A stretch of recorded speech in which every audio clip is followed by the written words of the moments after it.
I have recently been thinking a bit about kind of the whole issue of kind of archiving. I was asked by the Mayday Rooms, which is it's just recently started, been going about 18 months, I suppose. And the aim of this is to kind of archive sort of material from sort of alternative politics, alternative cultures from the 60s. I think, Dave, you've been in touch with them, haven't you? We've opened our file. Yeah, well, Dave is actually the archivist of the street communes, really. So he's got this amazing collection of stuff. So I began to think a bit about, what the whole notion of legacy is, or political legacy of one generation to another. And I got invited to Nottingham to a conference organised by the publishers, who obviously hoped I was going to shift some books. But the conference was mainly of people who are politically active now. I mean, there are people in probably under 30s and 40s who are involved in sort of trade union activities, community activities, local campaigns and stuff like that. So I had to think, well, no, what on earth was the relevance of kind of 68 and flower power and hippie squatters and all that? What possible relevance could that have, for today? I mean, in a sense, the sort of generation of baby boomers, the whole notion of kind of a precarious life, it was at that point a kind of ideological stance or possibly a lifestyle choice. But I mean, what could that generation have to say to the children of austerity? Like the never had it so bad generation, whose precarious lives are kind of probably going to be chronic and structural. It's not a lifestyle choice; it's something imposed on you. So I think what sort of conversation could occur. But I suppose the short answer is that I think the counterculture, or I make the argument, is it kind of prefigured quite a lot of what was to come. And I think in some senses that legacy is still with us, especially on the left. But I think there are two kinds of ways of reading the 60s counterculture on the left. There's one reading which is mainly from Marxists, where to see the whole thing as a bit of a cautionary tale.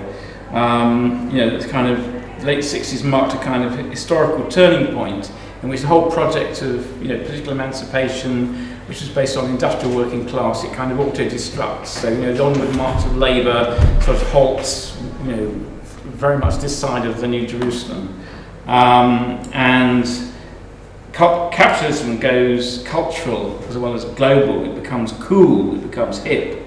So that reading sees the so-called youth revolution really as a platform for disseminating this new kind of consumerist, hedonistic culture. The whole idea of doing your own thing becomes sexy, addictive, and cool. So from that point of view, sex and drugs and rock and roll, they're not exactly the devil's work, but they seem to be promoting the kinds of dispositions, the kind of notion of creative self-invention. We're always inventing ourselves, which underpin the shift to post-Fordist production, the just-in-time production of the self, and all that. So playing it cool becomes the motto of a whole post-generation, post-Marxist, post-humanist, post-feminist, post-human, post-this, post-that. So that's the sort of negative, that's the sort of critique of sort of counterculture. Then on the other side, you get the reading which is mainly from anarchists and the libertarian left, which really is the opposite of that. It seems kind of counterculture sort of disseminates this popular anti-authoritarian politics, generational revolt against patriarchal structures and all that stuff. And this whole idea of looking for more direct forms of democracy, direct action, and so forth. Also, it's a kind of aesthetic revolt, so it's about rejecting all those elite sort of bourgeois cultural forms. So it's got that element to it as well. And it also rejects sort of both organised party politics and also vanguardist, sort of vanguard party notions, and promotes the notion of the cultural avant-garde. So we can celebrate the counterculture from that point of view, as that's where the new feminism came from, gay liberation, anti-racism, the environmentalist movement, community anti-activism, do-it-yourself urbanism, all the seeds of all that were there in that sort of 60s counterculture. So there are these two kind of readings. Partly depends on which side of the bed I get out this morning, which version of it I go for. It's quite possible that actually the counterculture is a very complicated phenomenon and actually has these different aspects to it. So one of them, it was, there's a guy called Thomas Frank that actually wrote this book called Conquest of the Cool, which is about, mainly in the American context, looking at how the sort of 60s hippie sort of counterculture basically, gave great impetus to a kind of development of kind of, consumerism and the kind of the new capitalism, which was kind of, had a cultural turn and so forth. And he tends to sort of, ignore, I think, the more positive aspects of it. I think you probably have to look at it both sides.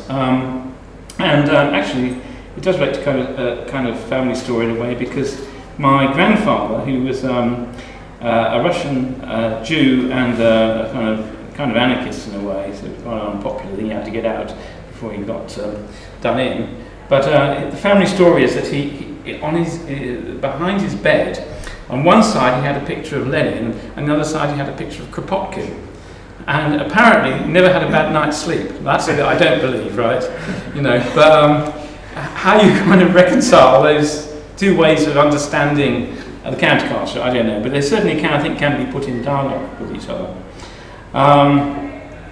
Now, what I'm going to do is, let's try and test those different ways of understanding it. Give a bit of context to the 144 sort of events. Well, this was I remember that Better Books was in Charing Cross Road. It was along with Indica Books, was probably one of the key centres of the development of the sort of underground scene in London.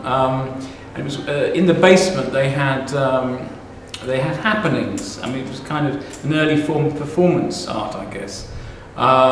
Jeff Nuttall was one of the key. I don't know if anyone's come across Jeff Nuttall. He wrote this book called Bomb Culture.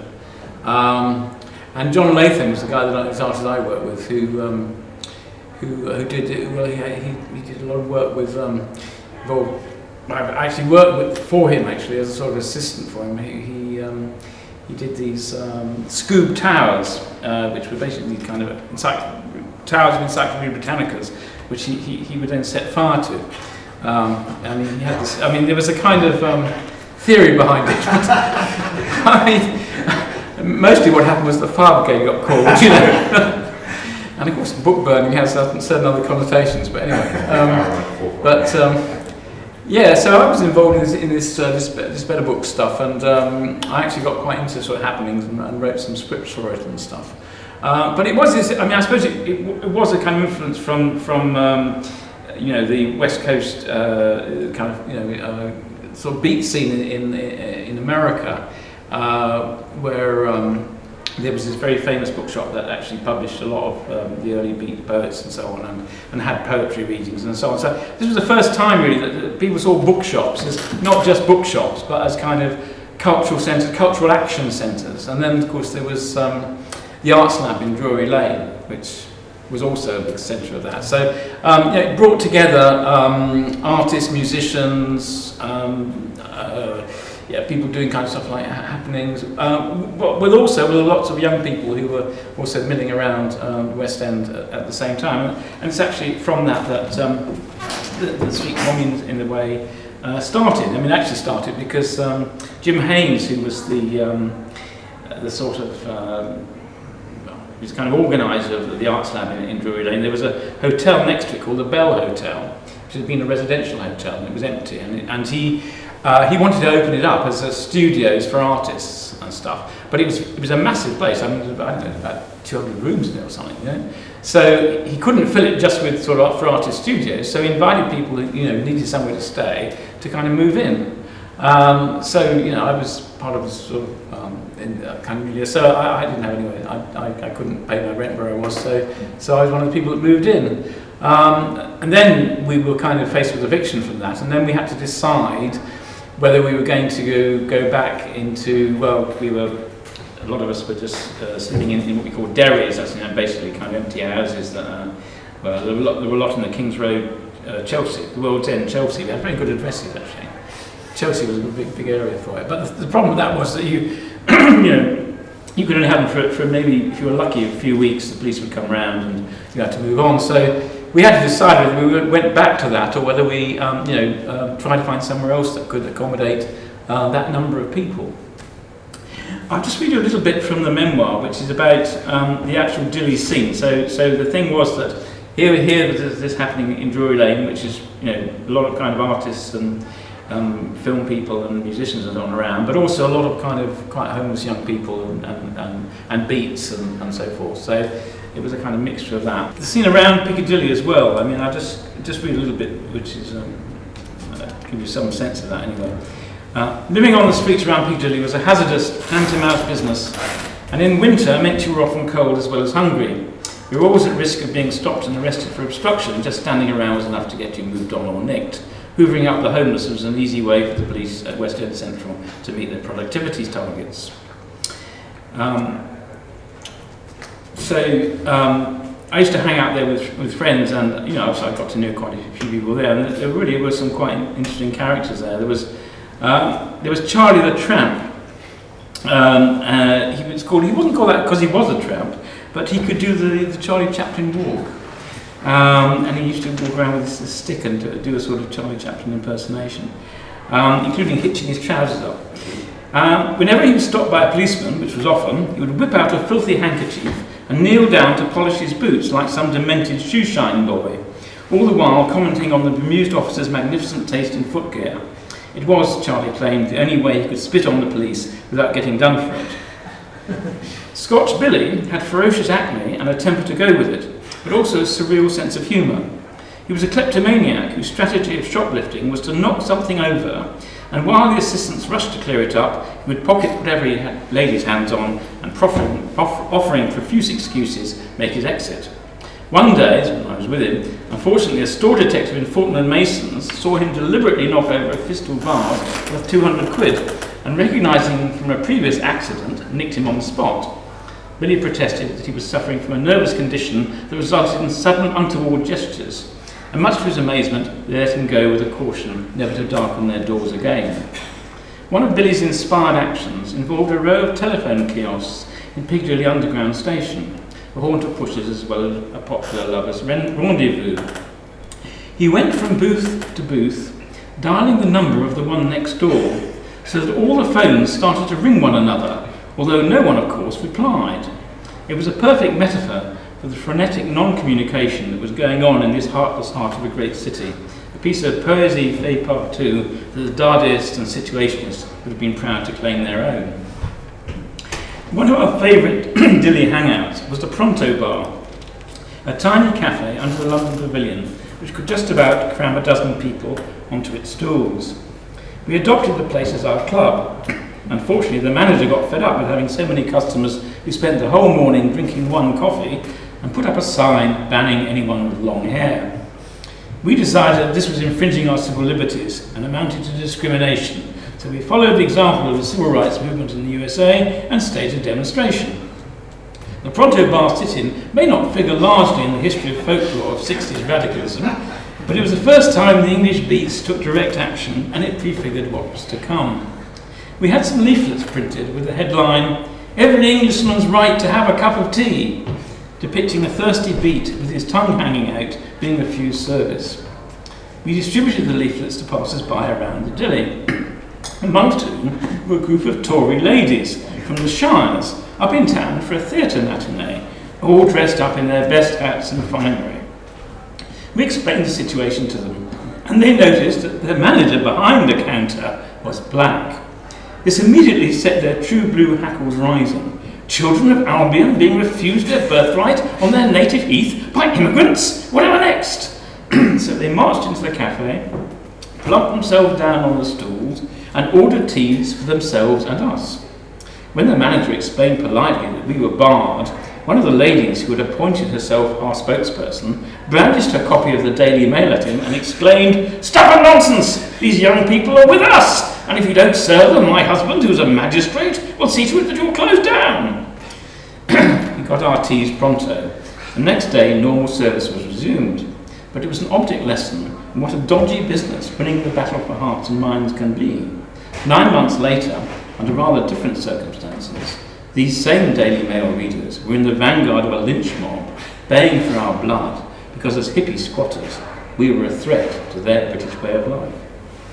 So, I'll just give you a flavour of what the kind of policing was like. IT, I mean, this was obviously this was the underground paper, or the main one actually. There were quite a lot, but initially it was published out of Indica Books. I like this photograph because you're not quite sure whether the guy in the foreground has actually been collapsed, is having a bad trip, or just sleeping, or what, But I mean, it does give a sense that the Dilly was, it was a sort of place of congregation for not only for us, but I think also just these young people coming to town and stuff. But the police wouldn't tolerate people being around at all. Now, I seem to think that this carriage lamp on the top, on the right-hand window, is that you? No, I don't think so. Isn't it? Oh, sorry. I thought the guy next door is probably Gabriel. Yeah, it looks like Gabriel, doesn't it? Yeah. I mean, that is where you announce to the police that because next door was Bow Street Police Station. That's right. Yes, it was very well chosen. We didn't have far to go. I mean, it was a nurses' hostel. It was a nurses' hostel, wasn't it? Yeah, Charlie Class Hospital. Yeah, that's right. Yeah. I mean, it does seem extraordinary now that these large buildings were empty. Actually, now I think about it, I know there's now currently a group that actually I've also found quite. I think they occupied the old offices of the Institute of Directors about a month ago, and they've been doing a series of quite strategic squats in places like that. But it does seem extraordinary that these places were empty. But this was where we went after the Bell Hotel, wasn't it? I think that's where we. Yeah, I wasn't. That was the first squat. The first street commune. Yeah, I think it was. Yeah. That was the window you announced to the police. We are squatting and given the relevant laws. Oh yeah. Well, we mugged up on that. Yeah, we mugged up on the. We were 13 in the back rooms. Yeah. Okay. Well, let's go to the next one. Yeah. Well, this was. Well, I have to say that I'd been quite influenced by the Situationists, right? And I was involved in a little group that produced this magazine called King Marbecco, right? And we did various sort of actions. I think one I was involved in. We went to Selfridges at Christmas time, and we dressed up as Santa Claus, and we went to the toy department and just gave out the toys to the children, right? Who were actually delighted, of course, to get all this stuff. And then, of course, they called the cops. And then, so the children, it was all about sort of, critique of, active critique of consumer capitalism and all that, right? And we did a sort of leaflet saying about Christmas and all that. So these sort of Father Christmas was kind of manhandled out of the shop. And all these kids, with their mouths dropped open. What are they doing to Santa Claus, Mummy? And Mummy was saying, well, I expect he's probably got a parking ticket on his reindeer, never mind, dear, but meanwhile, sort of shoving the fire engine or whatever they've got in their bags, They weren't about to give those back. But so, I think we probably put a dent in their belief in Father Christmas, but I'm not sure we convinced them about consumer capitalism. Anyway, So the idea of having posters and having stuff that, in a sense, encapsulated what you were trying to do was quite important for us, and partly was influenced by the Situationist thing. And of course, "We are the writing on your wall" is a kind of performative statement, isn't it? The very fact of doing it actually accomplishes what it refers to, right? So that was there was a sort of theory behind it. Anyway, it issued in these kind of this kind of stuff. So I think actually in King Mob Echo, I think one or two of these things actually appeared first before they actually appeared in Street Comedy. So there was quite a linkage between the gate scene and the Dilly scene, although the gate scene was much more, it wasn't so much about squatting really. It was where BIT was a lot of the organisations of the counterculture, which are basically staffed by sort of really middle-class professionals. I mean, it was quite stratified, the counterculture. You had the people who funded our events, who were basically the pop aristocracy. People who had money, you know. So they were at the top. They kind of funded stuff. Then you had the middle-class professionals who actually run the organisations. And then you had the sort of the foot troops, you know, who sort of flocked to the psychedelic colours, you know. So it was quite a stratified sort of scene. And the gate was more, yeah, that's where the English sits, that's where they were, more or less in the gate. And this Power Square thing that we did, that was there.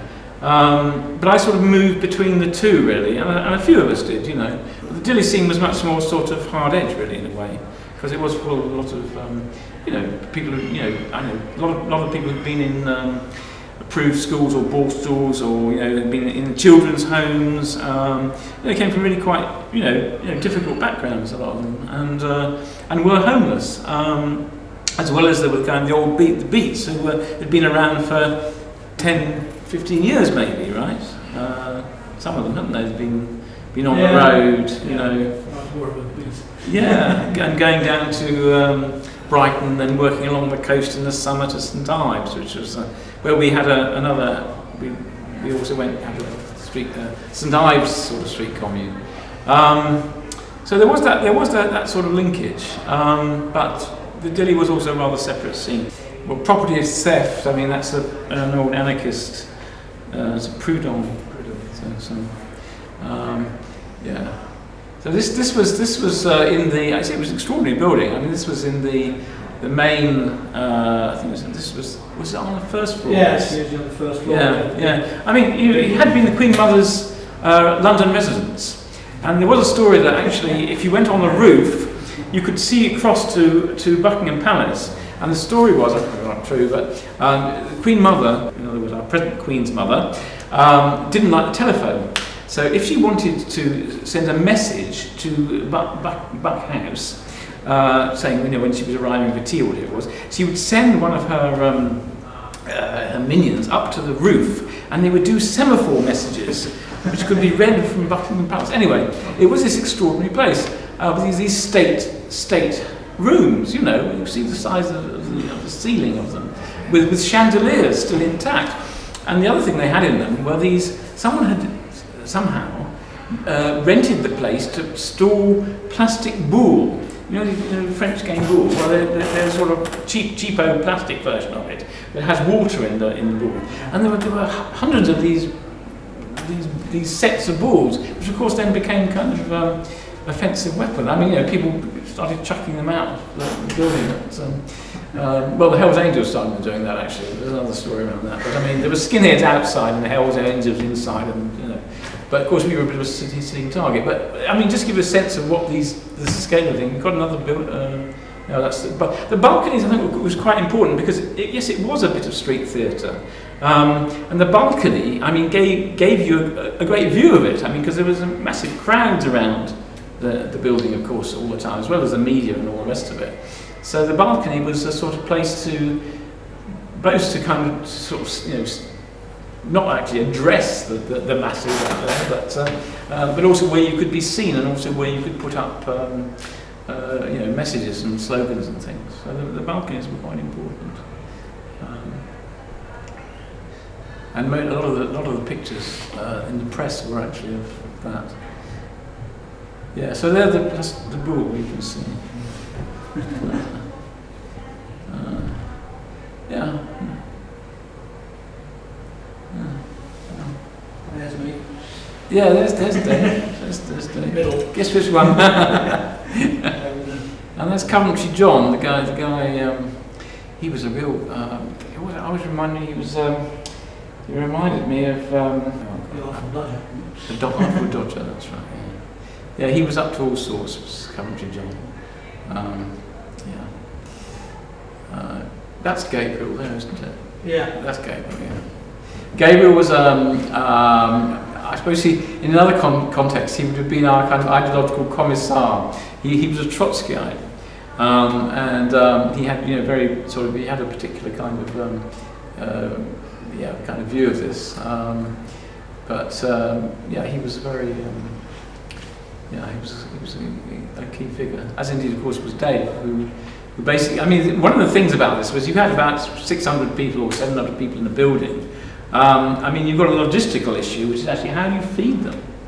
And I mean, and that's, I mean, you had a lot to do with that in terms of organising the meals and. Yeah, well, actually, we had because when we moved in, somebody invited the Hells Angels. And some of Don't look at me, I didn't invite them in. They didn't either. They suddenly arrived. Some of our lads wasn't too happy about it, so we sort of organised our own security force, and one of our jobs was to go and get food from various points around the city. It was hotels, wasn't it? Yeah. It was a lot of. Yeah, they used to just go out and bring loads of food. Yeah, Liberate, yeah. Well, you did have Covent Garden, so at the end of the day you can get loads of food from Covent Garden. Yeah. And there was a guy called Danny, who was he was our chef. Yeah, I think he actually was a chef in real life, And one of his good things, I think, was he used to go and he would go to the local Catholic church, get loads of candles, put a penny in the box. Oh right, so we had some. Yes, that's right. Yeah. He said he wasn't stealing because he did leave a penny. Good. I mean, one of the things is, I'm sure it's, some of you had similar experiences, is that, people had all sorts of skills. I mean, we had Denise, who was a law student, who actually mugged up on the law, and when we went to the Central Courts of Justice to oppose the legal proceedings that were taken against us, I mean, she did a fantastic job. I mean, the judge even said that, actually commended her on her, she made this kind of case. He'd also say he could have thought of one or two loopholes that we could have exploited. He had maybe a soft spot for us, I don't know. Anyway, but obviously he upheld the eviction order. But people did bring to bear, a lot of skills that they had, obviously how you. And then the other issue was you've got 600 people, young people in the building, which is. They're being told by the press that they're conducting a kind of 24/7 sex and drugs orgy. I mean, it's quite. I mean, some of them, attempted to kind of live up to it, but I think there was an issue for example, we had these big meetings, right? It was, like a sort of like counter-communist thing. I mean, we had to have these meetings to decide stuff like, were we going to have a sort of almost like a curfew, say after midnight, people should be quiet so people could get some sleep. Or some people say, well, that's authoritarian. That's sort of, those kinds of rules are what we try and come here to escape. Should we let the press in or not? What should we do when the police? All those sorts of decisions. I mean, they were actually, they were thrashed out in these meetings, and we basically decided by a show of hands. I think that what, as I said in the film, I mean, you just saw people who were 16, 17, 18-year-olds. They'd never had any real say in anything that happened to them, and yet they were in a situation where, and they did behave actually with, might say, great maturity actually, and a great sense of that we were in it together. It was a collective endeavour, and that if people did stuff that was basically antisocial, that was basically, making other people's lives unbearable or more stressful than it was anyway, then something should be done about that. So I think that experience, certainly for me, has stayed with me, and this belief that in those sorts of circumstances, people can do amazing things that they wouldn't even believe themselves capable of, never mind anybody else. Yeah, no, that's the way I felt about the whole thing. Really, he did sort of colour my life really. So everything I did from that point. Like I say, you had the feeling when that you didn't really have any, you had no sense of yourself. You was more or less the Queen and the country and the rest of it. And I think we did feel like we was part of something, and that, and like I say, even people that wouldn't really have bothered about anything before really felt that they were part of that as well, and they defended it. That's to the hilt really. To the point of I think you put it very well. I did an interview with Dave, and at the end he said it wasn't a question of going with the flow; we were the flow, and for that short period of time. Yeah, I mean, part of the fact we were on the headlines of the world's press. I mean, in lots of countries, it was a big thing. I love this photograph. These very young sort of Hell's Angels types. But there was one guy who was amazing. Actually, I think there's a picture of him later on. He was called Wild Child. Wild Child was the most extraordinary character. We made him our sort of head of security because he wasn't really a sort of Hell's Angel, but he was kind of. I think the Hell's Angels respected him, because he was part of that culture in a way. But he was also a great chess player, and a great. I mean, you'd find him with a book. He'd be reading Blake or whatever. He wasn't your kind of your average Hell's Angel, put it that way. This is a little bit of the story. This is after Scott. After Scott, we got approached by Michael X, who was I'll read the story. He was one of the leaders of the kind of Black Power movement at that time, and he was based in Notting Hill Gate. He had been a gangster. He'd actually been an enforcer for Rachman, who was a Jewish property speculator. He basically, what he did is he got a lot of people, he forced a lot of people out of these rented accommodations and and they were mainly kind of poor white people, and actually then Michael X came out and they rented those accommodations to black people, so it didn't help race relations, right? And so Michael X was basically a gangster.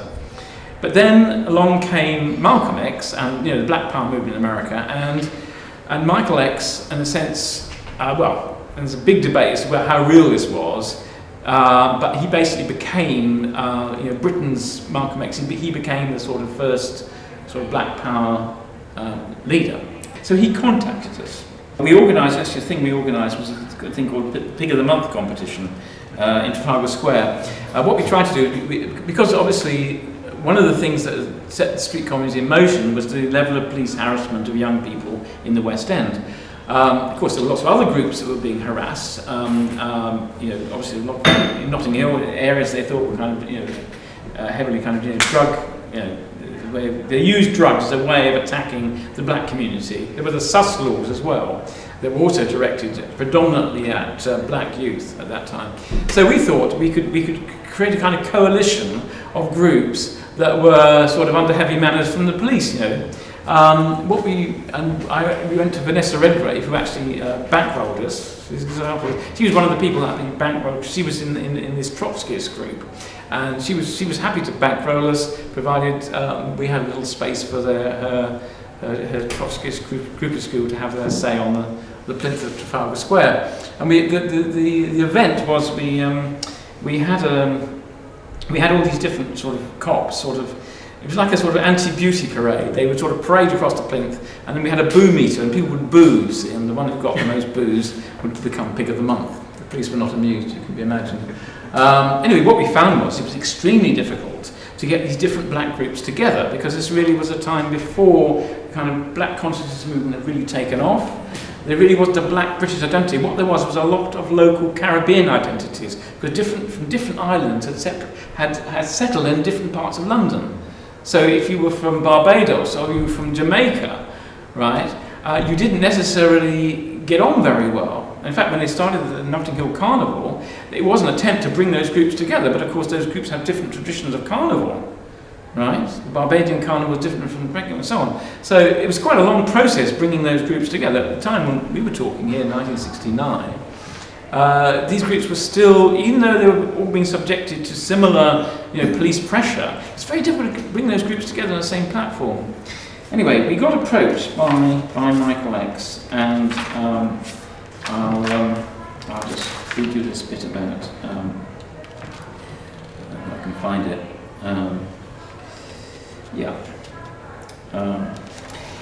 In our hunt for sponsors for this Pig of the Month competition, we'd approached Nigel Samuel, who was the eldest son of the Jewellery dynasty and was one of the main funders of the Alternative Society at this time. We didn't get any money from him, but it was through his auspices that I met Michael X. After the fall of 144, we'd moved our HQ temporarily to a cafe in Covent Garden. One day, a limo pulled up, and two very hip-looking black guys, dressed all in black and wearing shades, got out and came over to introduce themselves. "Hi man, we're from the Black House. Michael would like to see you. He thinks we may be able to help, bring your security." He gestured in the direction of Wildchild, who was sitting next to me in the middle of a game of chess. It was the kind of invitation you didn't refuse, leastways not if you were fond of having all your body parts intact. The Black House was Nigel Samuel's funded project in Holloway Road and was the centre of the emergent Black Power movement in Britain. That much we knew. Having been around Notting Hill, I also knew that of Michael X's unsavoury reputation. He'd been an enforcer for Peter Rachman, the slum landlord, etc. Let's just skip this bit. There's a really bit of background about Michael X. When we got to the Black House, we were ushered into a spacious, luxuriously furnished office with white leather armchairs, white carpets, a white desk and white blinds. After about 10 minutes, just long enough to make us sweat a little, Michael came in flanked by two bodyguards, each sporting gold bracelets and bling jewellery, as well as the regulation shades. Michael told us that he'd been observing our activities and concluded that we needed his help. He would take a dozen street communards and train them in various arts of self-defence. All he asked in return was for us to broker an introduction to Vanessa Redgrave. At one point in his discourse, he stopped and pointed dramatically at the open door. "Your guys will learn from us how to put a mental barrier in that door so the man can't come in. No matter what weapons he has, he cannot." Having just been evicted from our squat by the Special Patrol Group, I must have said the Special Patrol Group was the first time they were used in action against us, especially linked force, right? So like the old us, right? Using the latest riot gear. We felt a bit sceptical about this, but we knew better than to look other than suitably impressed.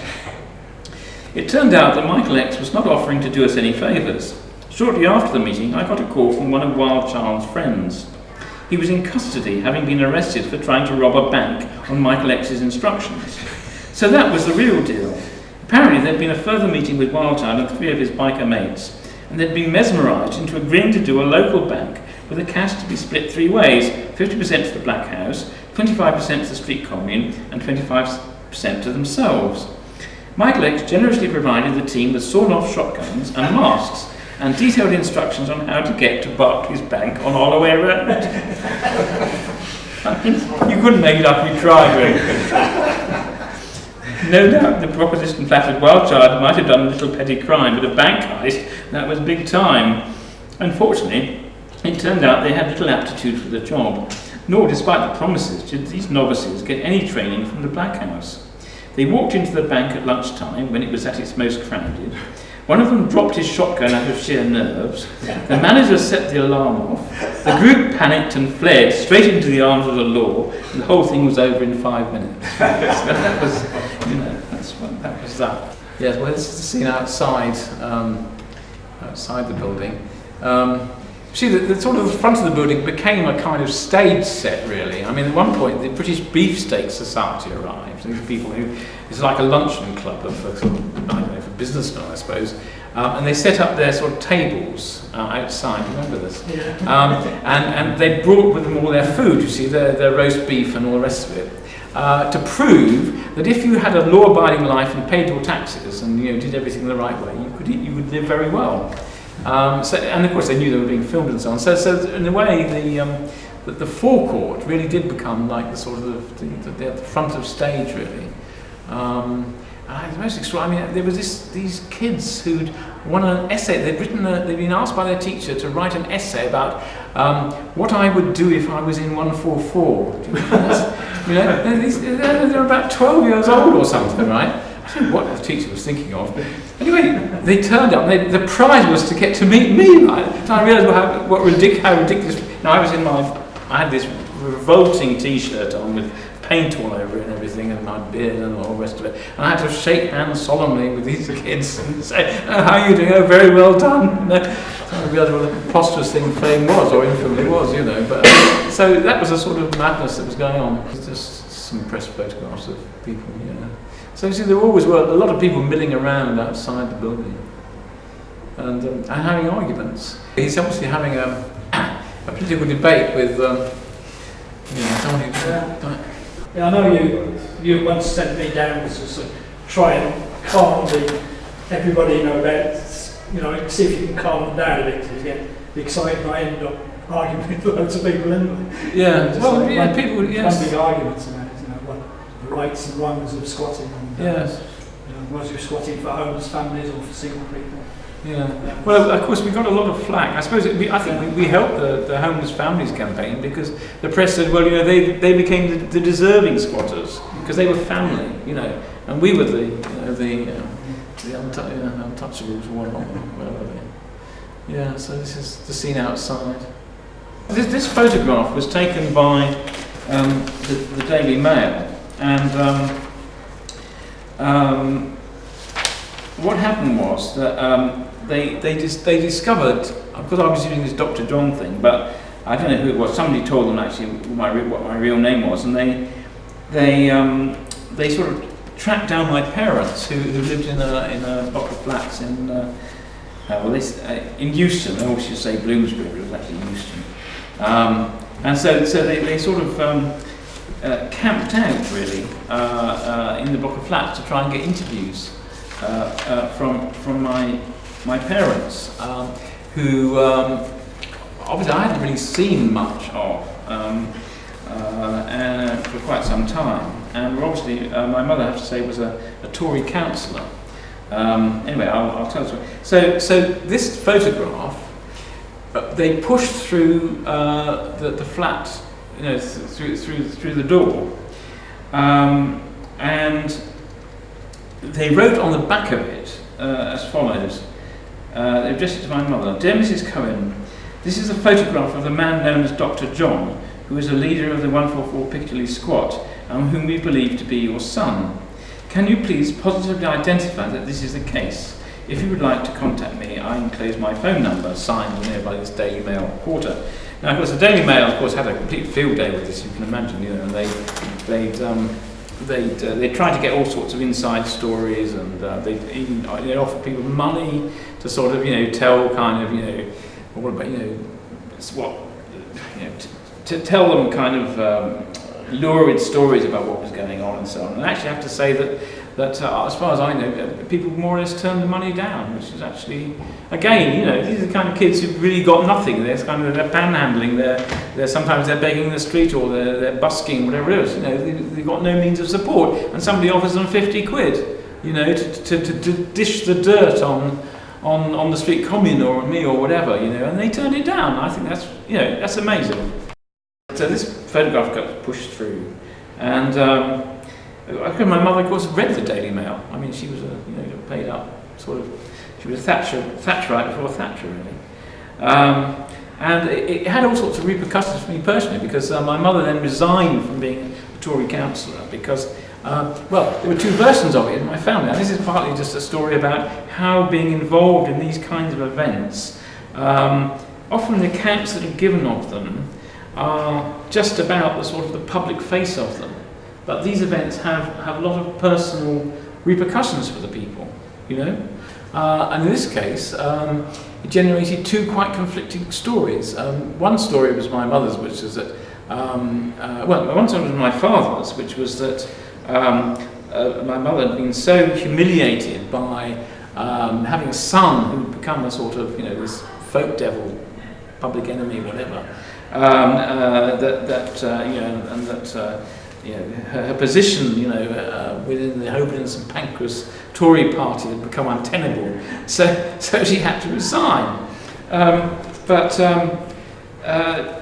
my mother's story was quite different. It was that she resigned because my father felt that her going out to political meetings in the evening meant that he had to cook his own dinner and was lonely without her. So, you've got things, one, it's a story about the petty bourgeois values of the Tory party, otherwise it's about patriarchy rules okay. So, it's just that,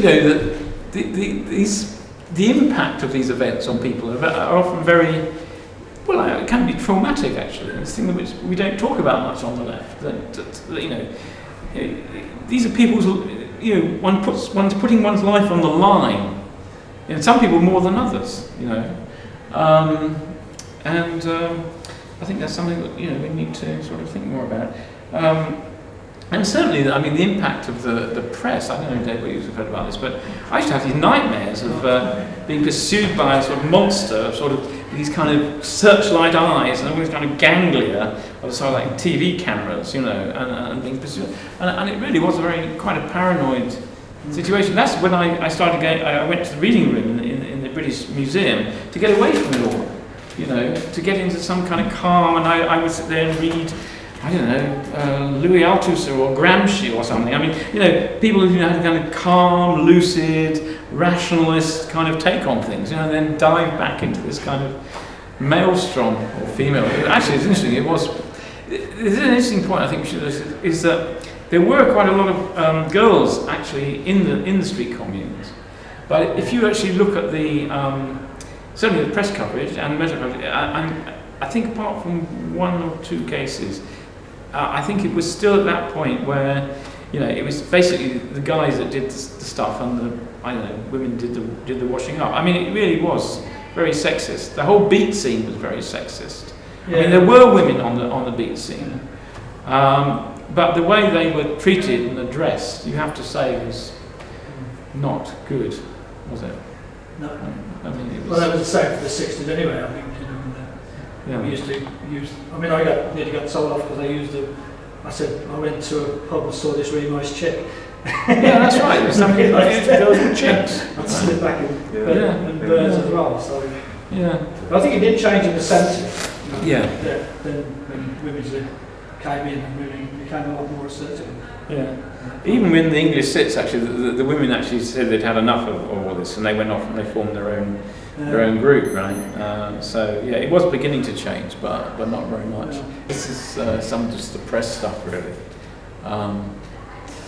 I've given all these press cuttings to the Mayday rooms. It's a real kind of case study in sort of moral panics and all that kind of, the way the media sort of orchestrates. It was obviously set up for that, and they did. They made a whole thing of it. This is from the International Times, who obviously were the most sympathetic in terms of covering the thing. Yeah, I think this was interesting. I came across this. Dave, you sent me. It was in your collection, and I actually don't remember this. It was in International Times. There was sort of a conflict between, I think, people who wanted to turn it into more like a professional paper, or apply kind of professional journalistic standards to the paper, and those who wanted it to stay as it was. Really, it was a pretty sort of rough and ready, more like a fanzine, I suppose, really, in terms of its approach. And there was a breakaway group who I think went on to form something called City Limits, or they were involved in that. They cited us, or I think there were some people from the street commune who were involved in that.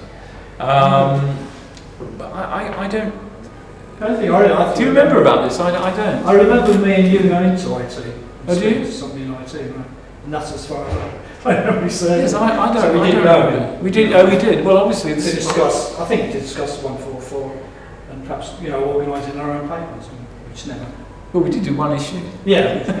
Rubber duck. But I suppose there always was this tension between people who, within the counterculture.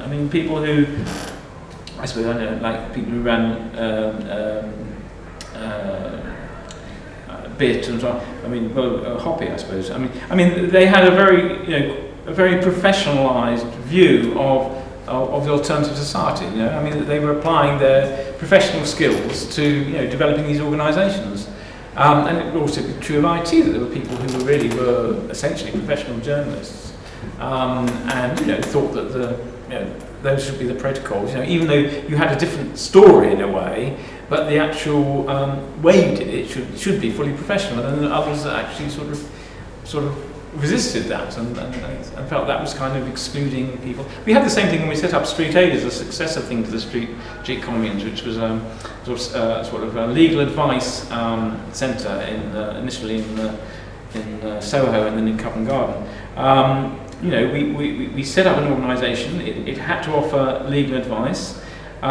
We were working with young people who often didn't have the kinds of skills that you need to run an organisation like that. And so we found sort of things like people were getting kickbacks from solicitors for giving cases to particular solicitors. And we had, you know, so we had to bring in, well, if you like, people who had, you know, that sort of background, either in the law or in, you know, how to run an office, basically. And that meant that, you know, people like Coventry John or, you know, other people that had been involved in stuff, they just didn't have the sort of hands-on skills to enable us to run that kind of outfit. Yeah, so I didn't. What? I didn't do that. Well, you know, I mean, but that's the thing. If you're running an organisation like that, then we have to have trustees, and you know, you're getting into serious organisation. We did set up the Mortgage Trust. Yes, we did that. It's a housing trust. Some housing associations. We had 2 or 3 houses. Yeah, you were involved in that. Yeah. In that Barsley. Yes, that's right. And that went on for about 3 years. Yes. And the people who were involved in that I still knew them because they were squatting in Hackney. So yes, it was. So it went actually, on. there was quite a continuation, you know, for the whole thing for me. Yes. For squatting. Yes. Saved my life in a lot of ways. Yeah, well, you went on to, I think, yes. I mean, I haven't been able to, well, there's a few people we know, actually, obviously we've lost touch with the vast majority of people. But I suppose in terms of today, I suppose, I mean, the current squatting scene is, I mean, you've got sort of very tactical kind of squatting, like the Focus East group, who occupy these flats in the Carpenter's estate.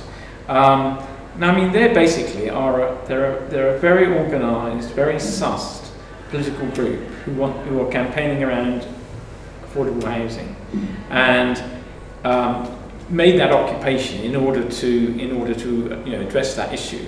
And did it very effectively, didn't they? I mean, they wheeled in the media. There was Russell Brand down there and all the rest of it, and they, you know, it was kind of much more than we were. I mean, we didn't sort of think, oh, we're going to occupy the Queen Mother's house because this is a fantastic platform from which to, you know, raise those issues. Somebody says, yeah, we found this big building. You know, I think we can get in. Go on, let's have a look. You know, I'm afraid it wasn't that. But Focus East are very, and draw on a lot of, you know, quite sophisticated analysis of the housing market, etc. And they've got, you know, sort of strategies and policies that they want to put in place to address the whole issue of the housing crisis in London. And then you've got these more recent groups that actually I'm not in touch with, but have actually identified particular buildings in the West End that have, I think the Institute of Directors offices were one, and so there's a series. I think they've had about 5 or 6. And again, these aren't, well, I mean, our idea wasn't, we didn't think, oh, we're going to be able to live here for like 3 or 4 years. We didn't really think that far ahead. But I suppose when we started, it was about trying to create some more permanent form of housing for young people who were living on the margins, you know, didn't have the resources, even at that time, to rent, but didn't want to just occupy a dairy and just whatever. They wanted something better than that. But now, I mean, squatting in London is, despite all the criminalisation of it, I mean, there's a lot of it going on. I mean, out of necessity, because the housing crisis is so much more severe than it was. I mean, we weren't really addressing, I don't think, the housing crisis as such. It was much more it was a cultural thing. It was a lifestyle thing. It was about saying, We want a different kind of space in the city. We want space in the city. We don't want to just be driven off the street. That the street itself should be a place where we can meet. And I suppose, applying today's language, you say it was about the commons. It was about saying, that the city shouldn't just be parcelled up into sort of privatised spaces that you can only go if you can afford it. That there should be public space that actually is a space of congregation, and I think that's still an issue now. But on the housing front, I don't know what other people think about the current. But I think squatting it remained in the sort of armoury of groups. It's whether it's individual or what you might say more political squatting, I suppose.